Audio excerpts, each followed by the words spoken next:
সমাজ 10 দিন মায়ে গর্বে দিলেন ঠাই,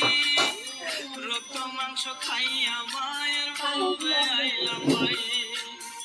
ভূমিষ্ঠ হইয়া আমি উঠিলাম কান্দিয়া, শান্ত করিল মায়ের বুকের দুধ দিয়া, মায়ের প্রসবের কালে